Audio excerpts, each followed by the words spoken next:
Hello ಸ್ನೇಹಿತರೆ, ನಮಸ್ಕಾರ. MT YouTube ಚಾನಲ್ಗೆ ಸ್ವಾಗತ. ಇವತ್ತಿನ ವಿಡಿಯೋದಲ್ಲಿ ನಿಮಗೆ ರಾಜ್ಯ ಸರ್ಕಾರದಿಂದ ರೈತರಿಗೆ ಬರಗಾಲ ಸನ್ನಿವೇಶದಲ್ಲಿ ಆರ್ಥಿಕವಾಗಿ ನೆರವಾಗಲು ಸರ್ಕಾರಿ ಬ್ಯಾಂಕ್ಗಳಲ್ಲಿರುವ ಸಾಲದ ಬಡ್ಡಿಯನ್ನು ಮನ್ನಾ ಮಾಡಲು ರಾಜ್ಯ ಸರ್ಕಾರದಿಂದ ಅಧಿಕೃತ ನಿರ್ಣಯ ತೆಗೆದುಕೊಳ್ಳಲಾಗಿದೆ.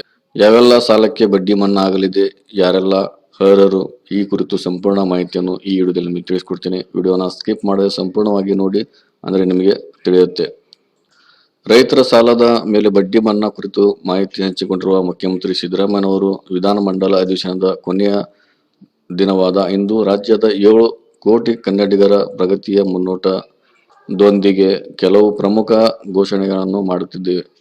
ಭೀಕರ ಬರದಿಂದ ಬೆಳೆ ನಷ್ಟವಾಗಿ ನಾಡಿನ ಅನ್ನದಾತರು ಕಂಗಾಲಾಗಿದ್ದಾರೆ.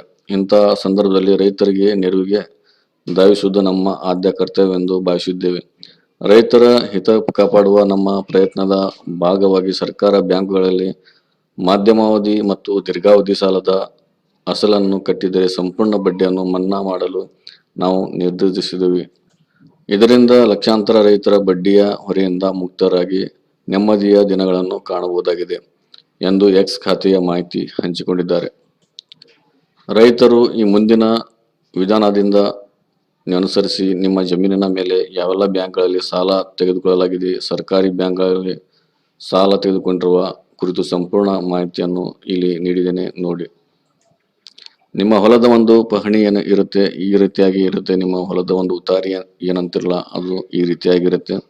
ಆ ಉತ್ತಾರಿಯಲ್ಲಿ ನಿಮ್ಮ ಬ್ಯಾಂಕಿನ ಒಂದು ಬೋಜಾವನ್ನು ಇರುತ್ತೆ. ಆ ಬೋಜಾ ನೋಡಿ ನಿಮ್ಗೆ ಗೊತ್ತಾಗುತ್ತೆ ಯಾವ ಬ್ಯಾಂಕಿನಲ್ಲಿ ನಿಮ್ಮ ಎಷ್ಟು ಸಾಲ ಇದೆ ಅಂತ, ಯಾವ್ಯಾವ ಬ್ಯಾಂಕಲ್ಲಿ ನಿಮ್ಗೆ ಎಷ್ಟೆಷ್ಟು ಸಾಲ ಇದೆ, ಮತ್ತು ನಿಮ್ಮ ಸೊಸೈಟಿ ಇಲ್ಲ ನಿಮ್ಮ ಕೆನರಾ ಬ್ಯಾಂಕು ಇಲ್ಲ ಕರ್ನಾಟಕ ಬ್ಯಾಂಕು, ಇನ್ನು ಯಾವುದೇ DCC ಬ್ಯಾಂಕು, ಯಾವುದೇ ಬ್ಯಾಂಕ್ ಇರ್ಲಿಕ್ಕೆ ಆ ಬ್ಯಾಂಕಿನಲ್ಲಿ ನಿಮ್ದು ಎಷ್ಟೆಷ್ಟಿದೆ ಅನ್ನೋದನ್ನ ನಿಮ್ಗೆ ಗೊತ್ತಿರ್ಲಿಲ್ಲಪ್ಪ ಅಂದ್ರೆ ಈ ರೀತಿಯಾಗಿ ನಿಮ್ಮ ಉತ್ತಾರಿಯನ್ನ ಒಂದು ಆನ್ಲೈನ್ ಸೆಂಟರ್ನಲ್ಲಿ ತಕೊಂಡೇನೈತಿ ನಿಮ್ಮ ಸರ್ವೆ ನಂಬರು, ನಿಮ್ಮ ಹೆಸರು ಎಲ್ಲ ಓಪನ್ ಇರುತ್ತೆ. ನಿಮ್ಮ ಉತ್ತಾರಿ ಒಳಗೆ ಫುಲ್ ಡೀಟೇಲ್ಸ್ ಆಗಿರುತ್ತೆ. ಅದನ್ನ ನೀವು ತಕೊಂಡೇನೈತಿ ನೀವು ಈ ರೀತಿಯಾಗಿ ಚೆಕ್ ಮಾಡ್ಕೋಬಹುದು, ಯಾವ ಬ್ಯಾಂಕಿನಲ್ಲಿ ಎಷ್ಟಿದೆ ಅಂತ ಚೆಕ್ ಮಾಡ್ಕೊಂಡು ಏನೈತಿ ನೀವು ಇದರ ಒಂದು ಲಾಭವನ್ನ ಪಡ್ಕೋಬಹುದು ಗೆಳೆಯರೆ. ಇವತ್ತಿನ ವಿಡಿಯೋದಲ್ಲಿ ನಿಮಗೆ